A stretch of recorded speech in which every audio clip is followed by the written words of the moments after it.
তাহলে আমি আমার ধর্মের কুসংস্কারের কথা বলছি না? এগুলো পরিশুদ্ধ হচ্ছে না? কিন্তু এমন ধর্ম আছে, সেই ধর্মের কুসংস্কারের কথা বলতে গেলে তারা জ্বলে উঠবে, খুন করে দেবে আমাকে। তুমি বলার কি? বোঝা যাচ্ছে কি? অপসংস্কৃতিকে বর্জন করতে হবে, তবেই ধর্ম অর্জন করা যাবে। আমি সংসারে বাস করি, আমি সংসারে বাস করি, আমি সংসারে বাস করি, আমি সংসারে বাস করি, আমি সংসারে বাস করি, আমি সংসারে বাস করি। সংসার ছেড়ে যাই নাই আমি, আমি সন্ন্যাসী বেড়ে ধরি, আমি সংসারে বাস করি, আমি সংসারে বাস করি।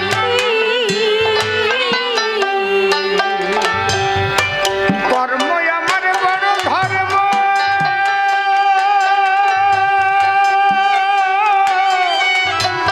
এতেই আমার সকল মর্ম। কর্ম আমার বড় ধর্ম, এতে আমার সকল মর্ম। বাছাই করা ধর্ম ধর্ম, বাছাই করে ধর্ম ধর্ম, বাছাই করা ধর্ম ধর্ম, অধর্মের আমি ধারণা ধারি। সংসারে বাস করি, আমি সংসারে বাস করি। বসে শোনেন নারী নরে,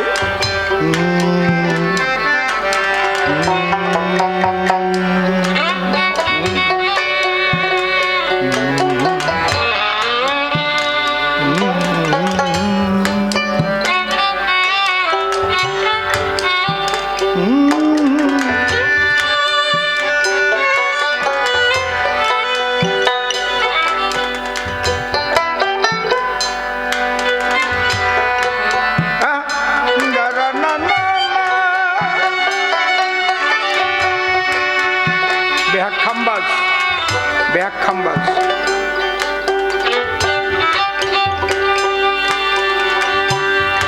একটা ভালো প্রশ্ন করে গেছে, বাজে কথার মধ্যে দিয়েও ভালো ভালো কয়েকটা কথা বলেছে। সেটা হচ্ছে, সংসারে বসে যদি ঈশ্বর মেলে, কিভাবে সংসার করলে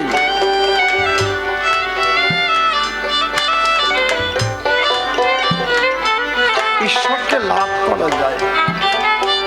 ছোট ছোট করে এটা খুব ভালো কথা বলেছে। দেখুন,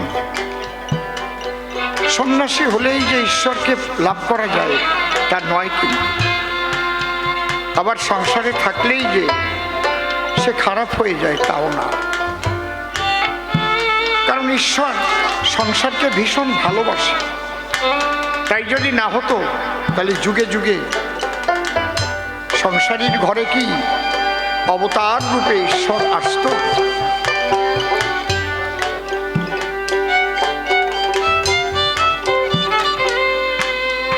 শ্রীরামচন্দ্র তিনিও সংসারে আবির্ভূত হয়েছে।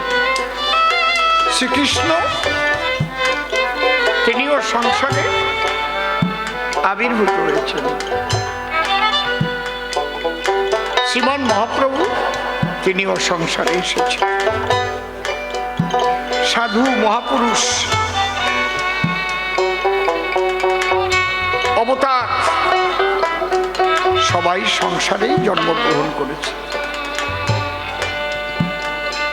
সংসারটা যে কত ভালো যদি ভালোভাবে চলা যায়। সংসার থেকেই সৃষ্টি হয়। কোন সন্ন্যাসীর আশ্রমে তো নূতন মানুষ সৃষ্টি হয় না। কোন সন্ন্যাসীর আশ্রমে তো কোনো অবতার এসে আবির্ভূত হয় না।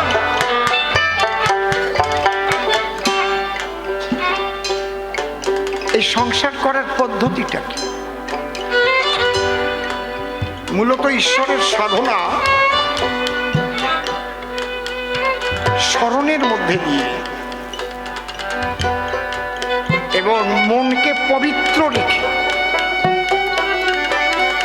ভগবানকে বলা হয় ভাবগ্রাহী জনার্দন। ভাবগ্রাহী জনার্দন, তিনি ভাবটাকে করেন গ্রহণ। তাহলে ভাব কোথার থেকে ওঠে? মনের থেকে ওঠে। মন যদি দুষ্ট হয়, দুষ্ট ভাব হবে উদয়। আর মন যদি পবিত্র হয়, তার মধ্যে পবিত্র ভাব থাকবে সর্বদা। তার স্বভাব, ক্রিয়া, কর্ম সব পবিত্র হবে। আমি যদি প্রশ্ন করি কোন সাধুকে, বলুন তো বাবা সাধনা কাকে বলে, একটু বুঝাই দিন তো আমাকে। বিপদে পড়ে যাবে। সাধনা কাহাকে বলে? আমাকে তার ডেফিনেশনটা বলুন। ওই নেটিয়ে নেটিয়ে বললে হবে না। কথা বলবেন না কেউ, আমি আর কিছুক্ষণ থাকবো, তারপর চলে যাব।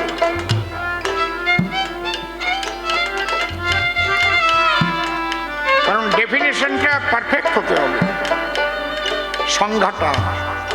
যেমন আমাকে যদি প্রশ্ন করে বাংলা ব্যাকরণ কাহাকে বলে, তাহলে আমরা কি বলবো? যে পুস্তক পাঠ করিলে বাংলা ভাষা শুদ্ধভাবে লিখিতে পড়িতে ও বলিতে পারা যায়, তাহাকে বাংলা ব্যাকরণ বলা হয়। তাহলে সাধনা কাহাকে বলে? কি ভেজাল মার্কা প্রশ্ন করে বসলাম। এ প্রশ্ন তো শোনেনও নাই কোনোদিন। এই জন্য শুনলে পরে কবি গান বাড়ে, কিন্তু অনেক জ্ঞান।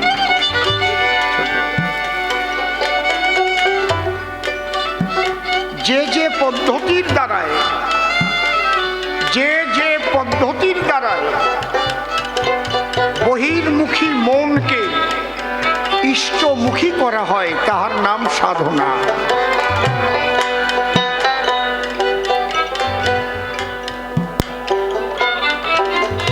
যে পদ্ধতির দ্বারা আপনি নাম জপছেন, ওটা একটা সাধনা, ওটা একটা পদ্ধতি। কেউ রেচক পুরক কুম্ভক করছে, ওটা একটা পদ্ধতি। কেউ হরে কৃষ্ণ নাম গাইছে, ওটা একটা পদ্ধতি। কেউ হরিবোল বলে মাতাম দিচ্ছে, ওটা একটা পদ্ধতি।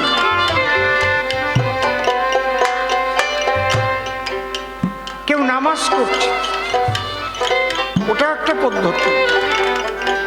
কেউ গির্জায় প্রার্থনা করছে, পিতা ও পুত্র পবিত্র আত্মা, হে ঈশ্বর তুমি ধন্য। এক একজনের এক এক পদ্ধতি। এখানে শ্রী শ্রী ঠাকুর রামকৃষ্ণদেব বলেছেন, যত মত তত পথ।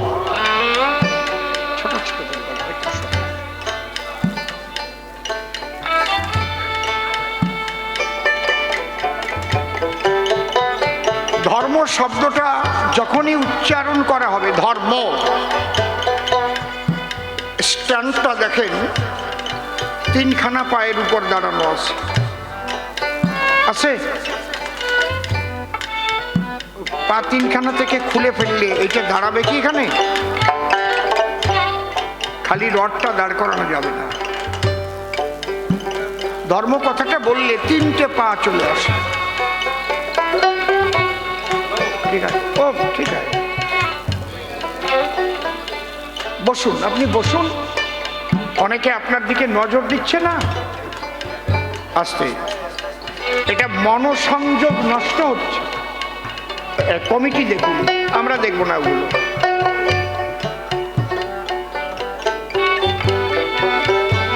ব্যাঘাত হবে।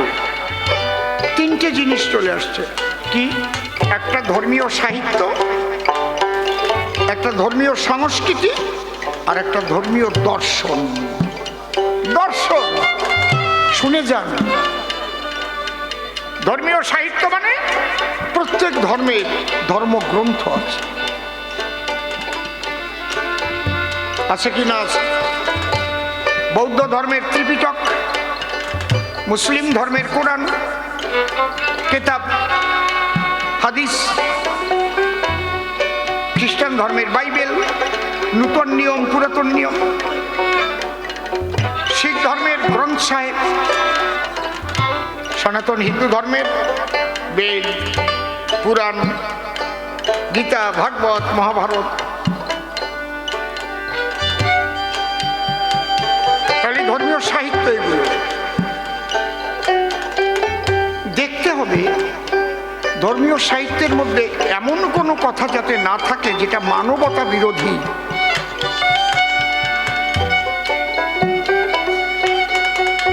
তাহলে কিন্তু সেই ধর্মীয় সাহিত্যের দ্বারাই জগতের কল্যাণ হবে না। হিংসা ছড়াবে, বিদ্বেষ ছড়াবে। ধর্মীয় সাহিত্যগুলো যেন অপসাহিত্যে ভরা না থাকে। কেউ যেন ব্যক্তির স্বার্থে ওটাকে ব্যবহার না করে। কি বলছে? কোনটার আওয়াজ? ঢোল? ঢোলটা একটু সরিয়ে বাজাও তাহলে। তো কই আওয়াজ? আওয়াজ কই? আপনি একেবারে বক্সের সামনে দাঁড়াইছেন, এই জন্য আপনার কানের খোল কাড়িয়ে নিয়ে যাচ্ছে। একটু সরিয়ে যান। এই মাইক ব্যবহার করছে, এই আওয়াজ দেখবেন পাল্টে যাবে। হ্যাঁ, অনেক শিল্পীরা মাইকই ব্যবহার করতে পারে না, অধিকাংশ শিল্পীরা। তারপরে মাইক ম্যানের দৌড় দেয়। আগে মাইক ব্যবহার করা শেখো। এই মাইক এক একভাবে ব্যবহার করবো, এক এক রকম সাউন্ড হবে। যেহেতু আমি জোরে জোরে গান গাইছি, আমাদের লোকসঙ্গীতের মধ্যে পড়ে এটা না, ফোক সং, ট্রেডিশনাল ফোক। আমাদেরটা হচ্ছে ট্রেডিশনাল ফোক। আমি song and drama division government of ইন্ডিয়ায় 16 বছর ছিলাম।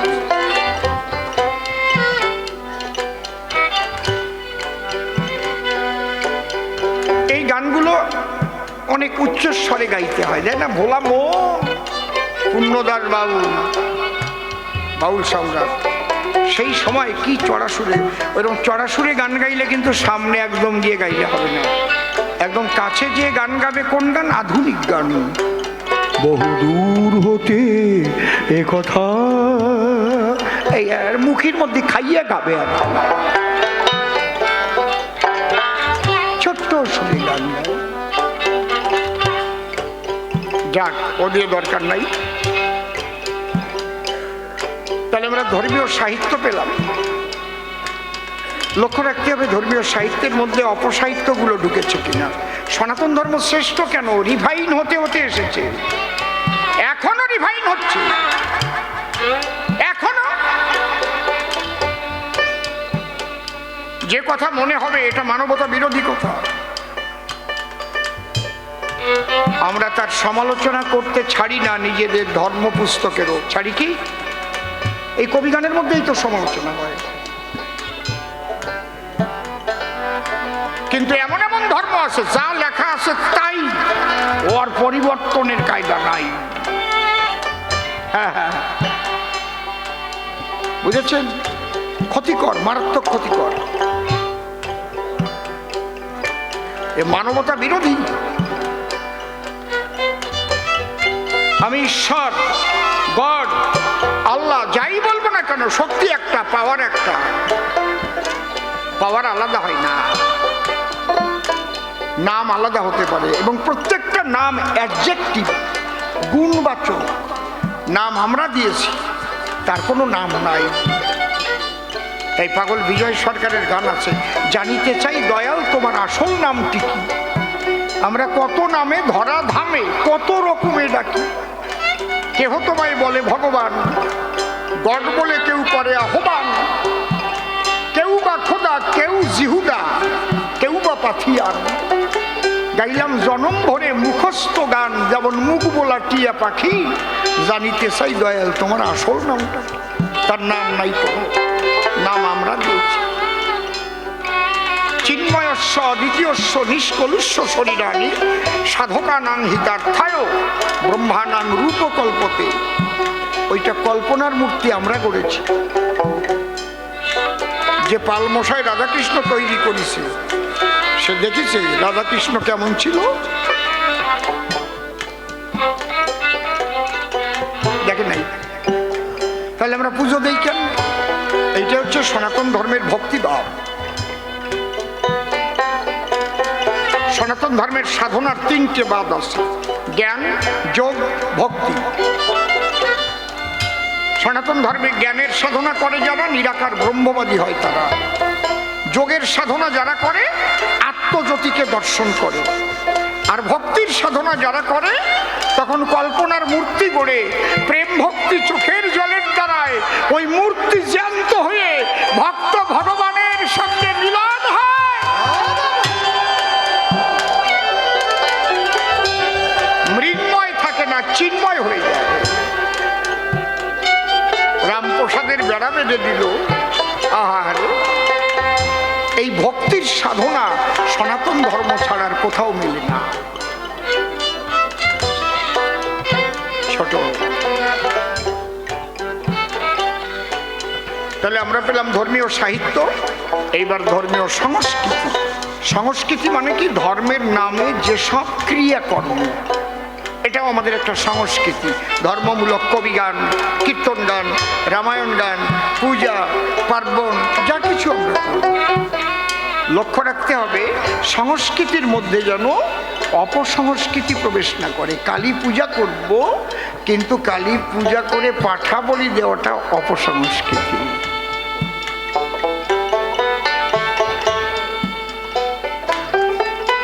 বিশ্ব মাতা যিনি, সন্তানের রুধি গ্রহণ করবেন তিনি।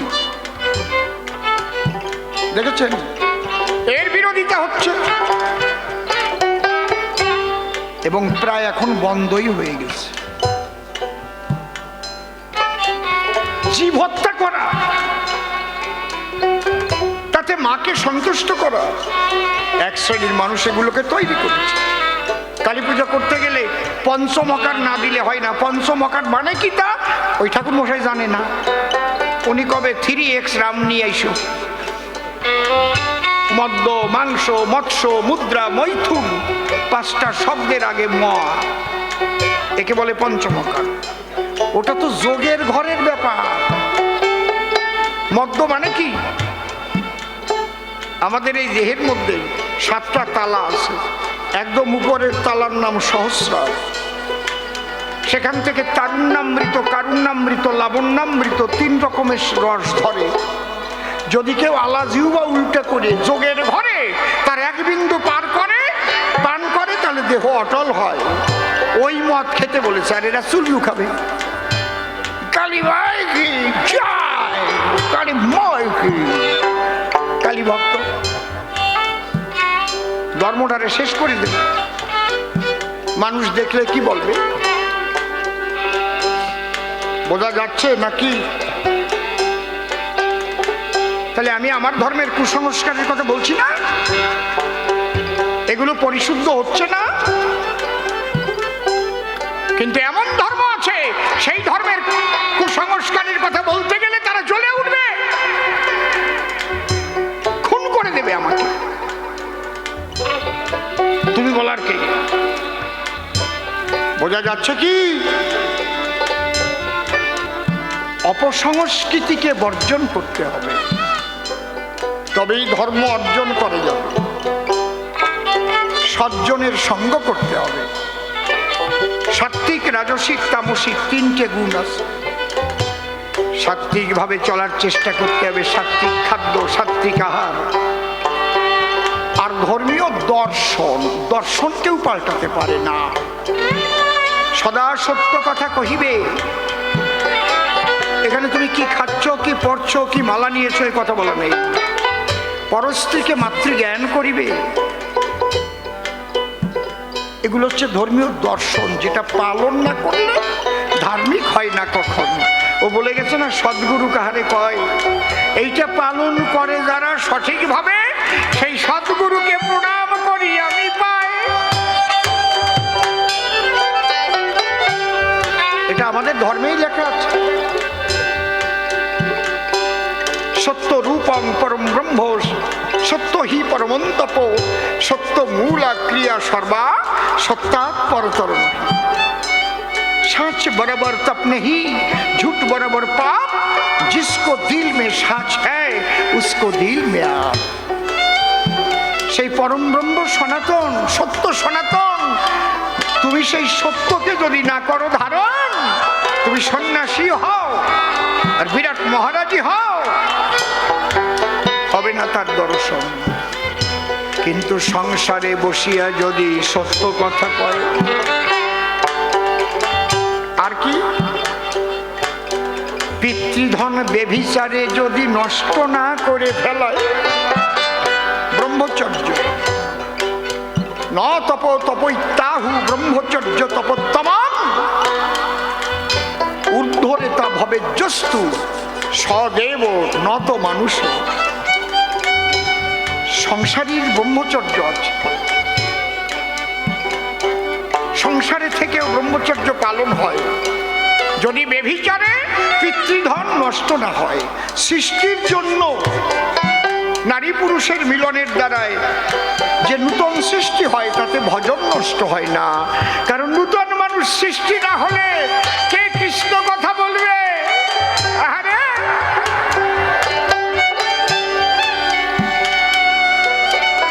হরি বল। নারী পুরুষ খুব পবিত্র জীবন যাপন করতে হবে। এই পবিত্রতা রক্ষা করে যদি চলে, সেই সংসারে চলে আসেন সাধু মহাপুরুষ পুত্র বলে, তখন ওঠে তাদের কোলে। সেই মহান আত্মাগুলো তখন ওখানে আসেন। তারা আসার জন্য ডুকরে ডুকরে কাঁদে রে, কিন্তু জায়গা পায় না।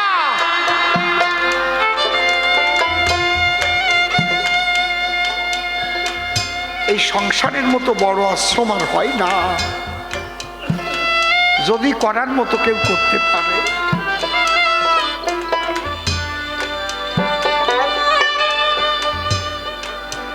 তাহলে আপনি সবসময় তাকে স্মরণ কিভাবে করবেন? মায়েরা যখন রান্না করতে যাবে চালটা হাতে নেবে, হে প্রভু, আমি যখন জন্মগ্রহণ করেছিলাম আমি তো আমার খাদ্য কিছু নিয়ে আসিনি, আমায় সৃষ্টি করার আগে আমার জীবন ভরে যাহা লাগে সব করেছো ভাগে ভাগে, তুমি সনাতন।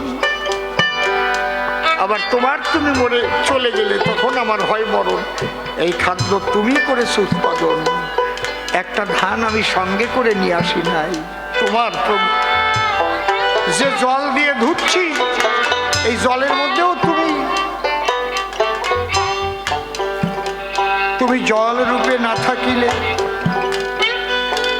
জীব বেঁচে থাকে না কোনো কালে। প্রভু যে অগ্নির দ্বারায় রন্ধন কার্য হয়, অগ্নির মধ্যেও তব শক্তি ক্রিয়া করে। যাদের জন্য প্রসাদ রান্না হচ্ছে এই অন্ন, তাদের মধ্যেও পরমাত্মা রূপে তুমি বাস করছো। আমার মধ্যেও তুমি প্রভু আমাকে দিয়ে তুমি এমন প্রসাদ তৈরি করাও যাতে সকলের সেবার যোগ্য হয়।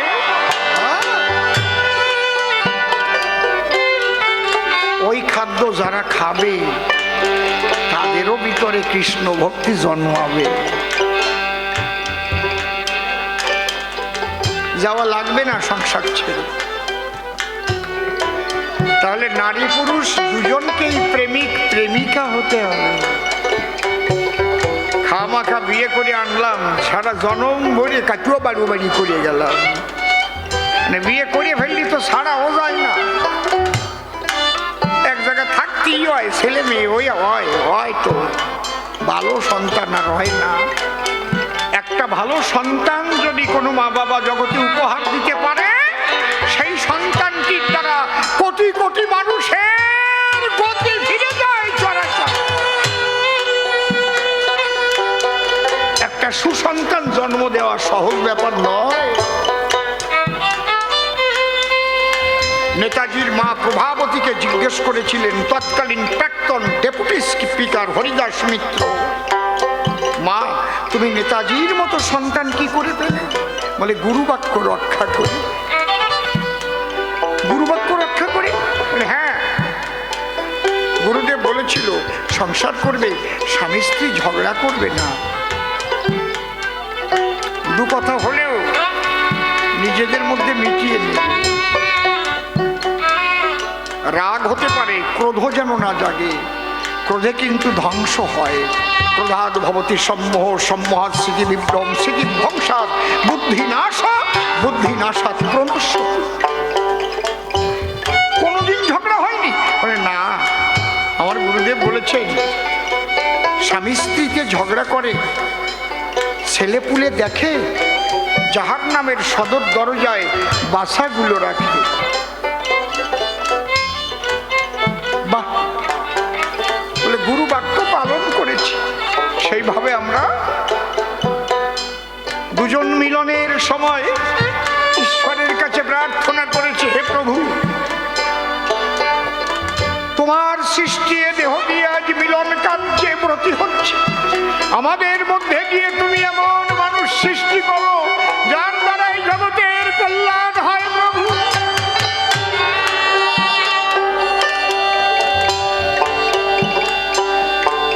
এটা একমাত্র সনাতন ধর্মেই হয়, পাবেন না কোনো জায়গায়।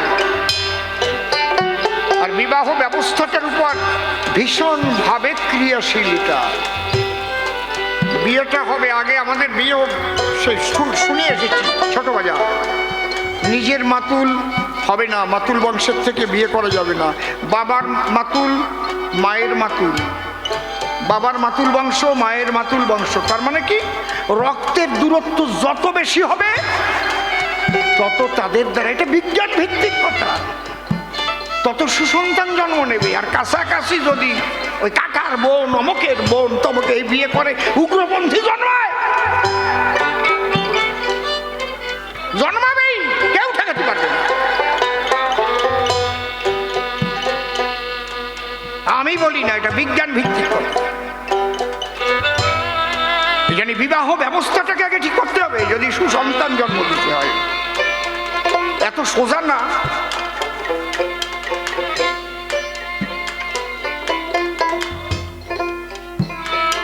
রক্তের দূরত্ব দেখে আমাদের সনাতন ধর্মে বিয়ে হতো। ঠিক বললাম না বেঠিক বললাম? আপনারা বলেন।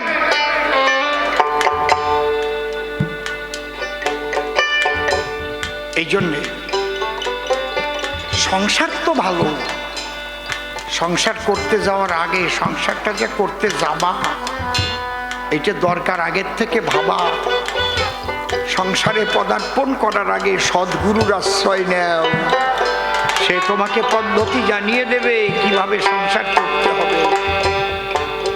এই সংসারেই মানুষ ধ্বংস হয়ে যায়, আবার সংসারে থেকে মানুষ দেবত্ব লাভ করে, মানুষের পূজা পায়।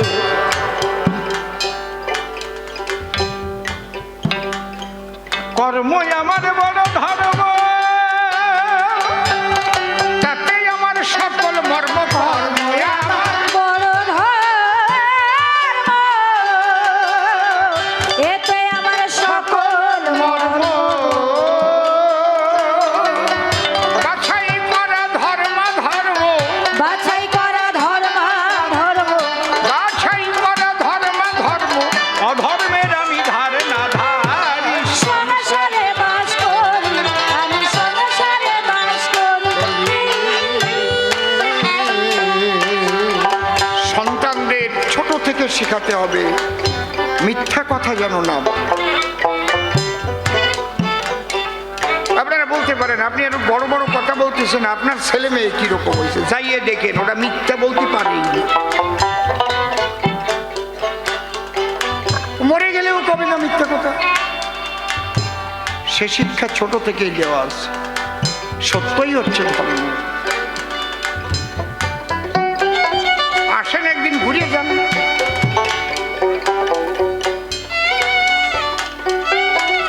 আপনি আপনার সন্তানকে শিক্ষা দেবেন সত্যই ধর্ম। পিতৃধনের উপরে আর শ্রেষ্ঠ ধন কিছু হয় না রে বাবা। পিতৃধনের উপরে হরিধন বিরাজ করে, সেই সে বাপের বেটা বিচক্ষণ যে রক্ষা করে পিতৃধন। তোর মাতৃধনের যতন যত, যদি পিতৃধনের তার কিছু হতো, হওয়ার মতো হয়ে যেত, থাকতো না তোর পিতাব জ্বালাতন। একা পারবা না, এই জন্যই তো সাপোর্ট দরকার, গুরু দরকার।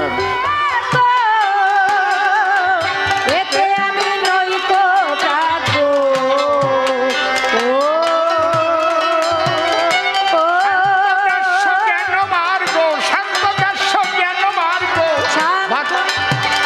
শান্তদাস্য জ্ঞান মার্গ, বাৎসল্য প্রেমের অধিকার, সংসারে বাস করি আমি, সংসারে বাস করি।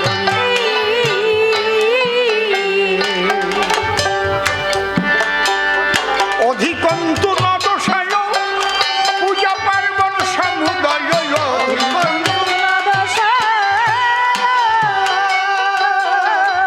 পূজা পার্বণ সমুদয়।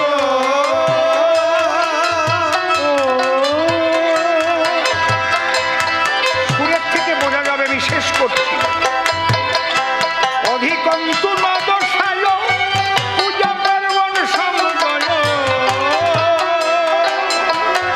অধিকন্তু নদশায় পূজা পার্বণ সমুদয়।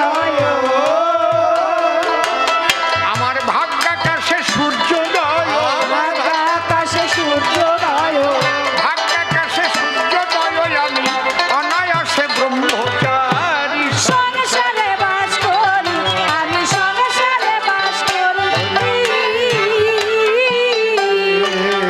আমি প্রকৃত সন্ন্যাসীদের ভক্তিপূর্ণ প্রণাম জানাই, কিন্তু সন্ন্যাসী হইয়া যদি অর্থলোভী হয়, আমি কেমন করে প্রণাম করব তার রাঙা পায়। চৈতন্য চরিতামৃতে প্রমাণ, মহাপ্রভু বলেছেন, দুর্বার ইন্দ্রিয় করে বিষয় গ্রহণ, দারু নারী হরে জয়ছে মুনিরূপী মন। মহাপ্রভুর কাছে যারা যারা সন্ন্যাস নিতে গেছে, একজনকেও সন্ন্যাস নিতে দেয়নি। বাড়ি যাও, বাড়ি যাও, সংসার করো। শুধু 6 জনকে উনি আকর্ষণ করে নিয়েছিলেন, 6 গোসাই, লুপ্ত তীর্থ উদ্ধারের জন্য। তারা প্রত্যেকে সংসার। ওই জায়গায় বলেছে শ্রীরূপ সনাতন ভট্ট রঘুনাথ, শ্রীজীব গোপাল ভট্ট দাস রঘুনাথ।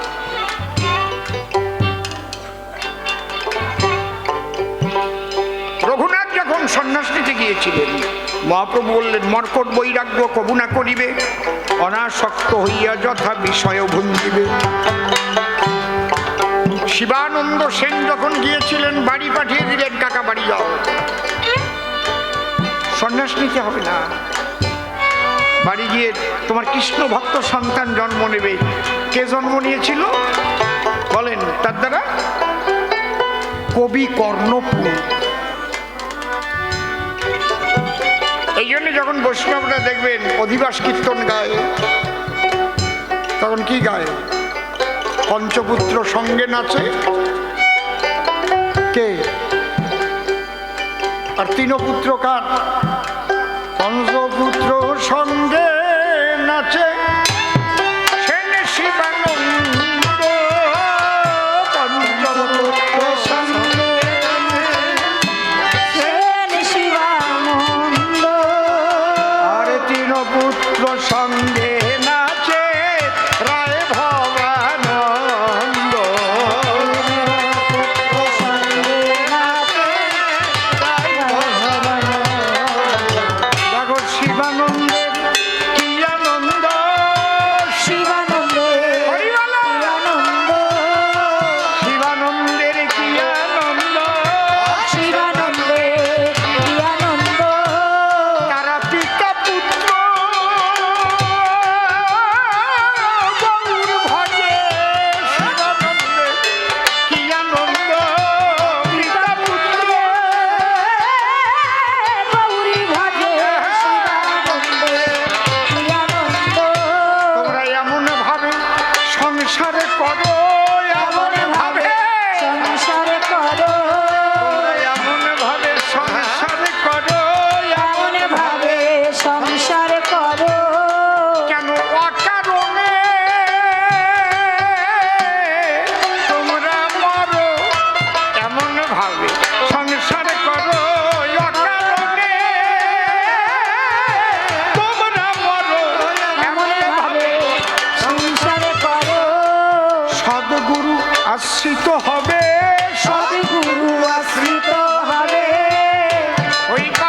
সন্ধান গুরুদেবে সদ্গুরু আশ্রিত হবে বাজার সন্ধান গুরুদেবে সদ্গুরু আশ্রিত হবে। অগোসাইটা আমরা গাইও তো ভালো, শুনিও ভালো, তারপরে ভুলে যাই যে ভেজাল তো ওই জায়গায়। এই জন্যে সবসময় সদ্ভাবনা, সৎচিন্তা। আপনি যে কাজই করেন না কেন, আপনি যদি সৎ থাকেন তাহলে আপনি সাধক। আপনি উগলাতিও করতে পারেন, রাজনীতিও করতে পারেন, জুতো সেলাইয়ের কাজও করতে পারেন, জমির মাঠের শ্রমিকও হতে পারেন, কারখানার শ্রমিক হতে পারেন, তাতে কি আছে? কাজ কোনোটা ছোট না। আপনার যোগ্যতা অনুসারে আপনি কাজ করছেন। আপনি ডিএম হতে পারেন, এসডিও হতে পারেন, এসপি হতে পারেন, কিন্তু সততা রক্ষা করতে হবে। ওই পোশাক পরেই বাক্য সিদ্ধ মহাপুরুষ হওয়া যাবে। হরিবল হরিবল। শ্যামাচরণ যোগীরাজ, যোগীরাজ শ্যামাচরণ লাহিড়ী, সে কি কোনোদিন জীবনে কোনো সাধুর পোশাক পরছে নাকি? তাগড়াই মোষ, জাকড়াই সুর, ওই রকম কোষা দেওয়া পাঞ্জাবি ধুতি পুড়িয়ে সে তো বাক্য সিদ্ধ মহাপুরুষ। ওই তারাপীঠে গেছে, প্রথম শঙ্কর খেপা বসে আছে উলঙ্গ অবস্থায়, তারপর সে প্রচুর সাধুরা আছে জটা দুটো ধারী, উনি গেছে জমিদারি লাঠি হাতে, সোনার আংটি পরা, 8 আঙুলে 8টা, এইরকম মোষ, ঝাগড়া চুল, পোশাক ঢুলাতি গেছে। ওই শঙ্কর খেপা সে টান টান হয়ে প্রণাম দিয়েছে সাষ্টাঙ্গে, মানে সাধুরা ভাবতেছে এ কারে প্রণাম করে। শঙ্কর খেপা উঠে বলল, এই তোরা চিনিস না, এ যোগীরাজ শ্যামাচরণ লাহিড়ী, প্রণাম কর। শুধু পোশাক পরলেই সাধু হয়ে যায়নি।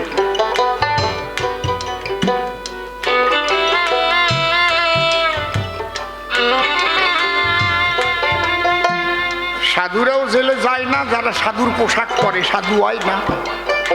রাম রহিম গেছে না, আশারাম রে ধরিছে না, ওই রাম রহিম আশারাম আরো ওই রকম পোশাক পরে করে, কতজনে আকাম ধরা পড়ে না, তাই জেলে যায় না।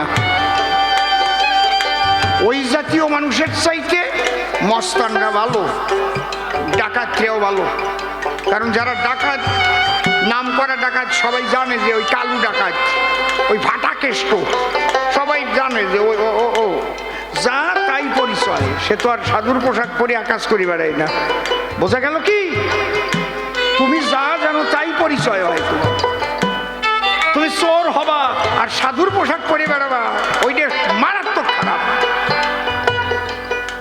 বুঝেছেন কি বলছি? হ্যাঁ, কায়দা আছে।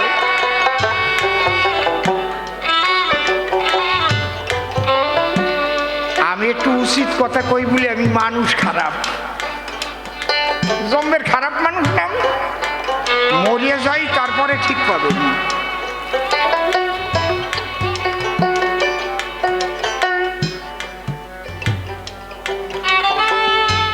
সমাজকে পরিশুদ্ধ করার একটা বিরাট দায়িত্ব চারণ কবিদের।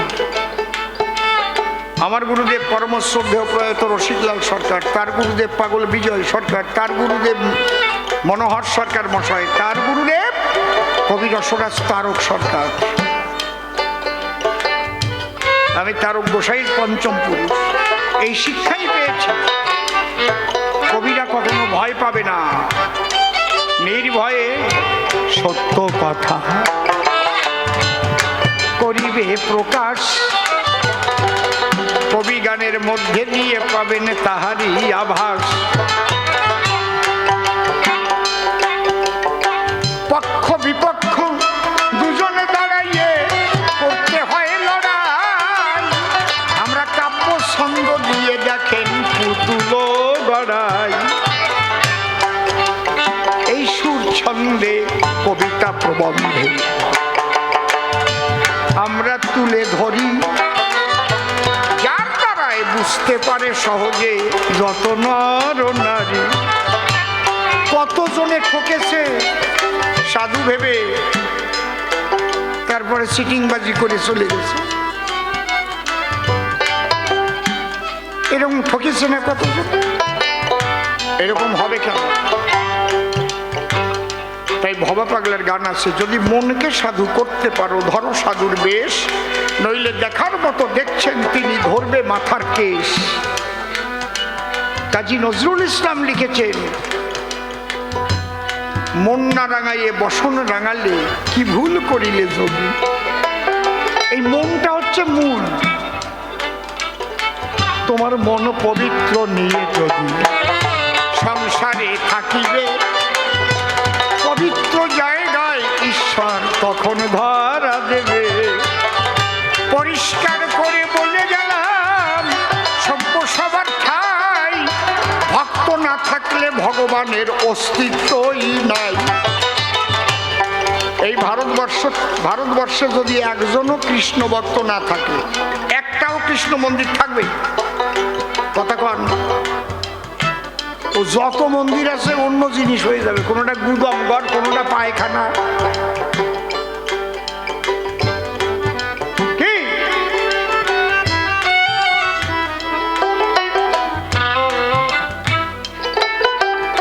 যদি ভারতবর্ষে একজনও রাম ভক্ত না থাকে, একটাও রাম মন্দির থাকবে?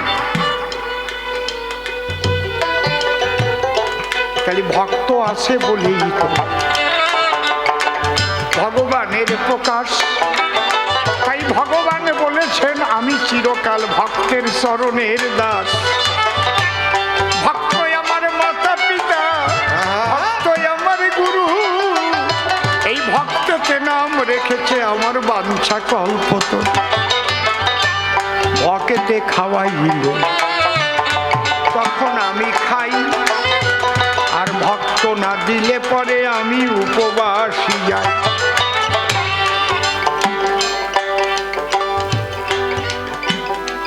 গভর্নমেন্ট, কোন ব্যক্তি কি গভর্নমেন্ট? ইন্ডিয়া গভর্নমেন্ট আর Bengal government, West Bengal government, কোন ব্যক্তি কি? এই গভর্নমেন্ট তৈরি করে কারা? কারা? by the people, of the people, for the people। তাই তো নাকি? নিরাকার ঈশ্বরকে ভগবান রূপে নামায় কারা? by the ভক্ত, of the ভক্ত, for the ভক্ত। যদি কোনো দেশে জনগণই না থাকে তা কিসের গভর্নমেন্ট? কায়দা কত! গভর্নমেন্ট হয় জনগণের কল্যাণের জন্য, তাই তো নাকি? আমাদের কতগুলো গভর্নমেন্ট দেখেছেন? একটা না, সেন্ট্রাল গভর্নমেন্ট, স্টেট গভর্নমেন্ট, দুটো। সব হচ্ছে উদ্দেশ্য কি? জনগণকে ভালো রাখা, শান্তিতে রাখিলে সবাই মিলে একসঙ্গে বসবাস করি। শিক্ষা, স্বাস্থ্য, খাদ্য, বাসস্থান, এগুলো সমস্ত, এগুলো অভাব যেন না হয়। গভর্নমেন্টটা চলে কিসের দ্বারাই? এই জনগণের ট্যাক্সের টাকা গভর্নমেন্ট চলে।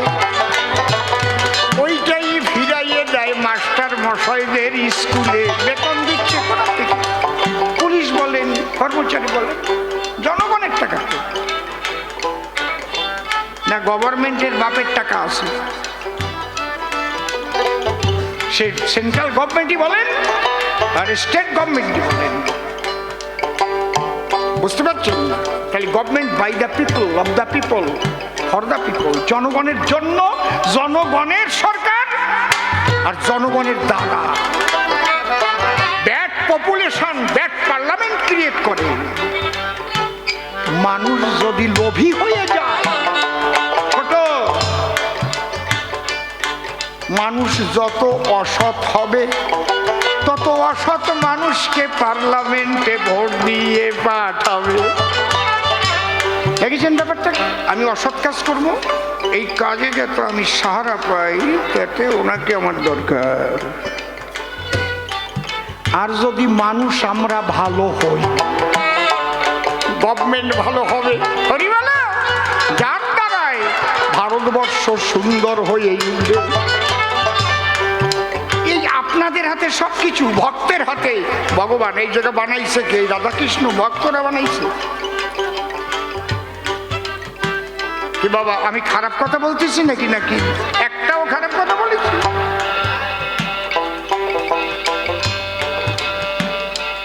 এই রাধাকৃষ্ণ তৈরি করেছে, ভক্তরা তৈরি করেছে, ভক্তরা পূজা দিচ্ছে। এই জন্য বললাম ভক্ত না থাকলে ভগবানের অস্তিত্ব যেমন নাই, জনগণ না থাকলে রাজার কি অস্তিত্ব বলো দেখি তাই। হ্যাঁ, এই জন্যে বলছে, খনা বলে গেছে, রাজার দোষে রাজ্য নষ্ট, প্রজা কষ্ট পায়। তাই আমরা পবিত্র হব, সত্যবাদী হব, সৎপথে চলিব, ভক্ত হয়ে ভগবানের সেবায় মত্ত রব। যাক অনেক রাত্রি হয়ে গেছে, বলি সভার পাশাপাশি একটা গল্পের অর্ডার আছে, সেই দিকে এবার আসি।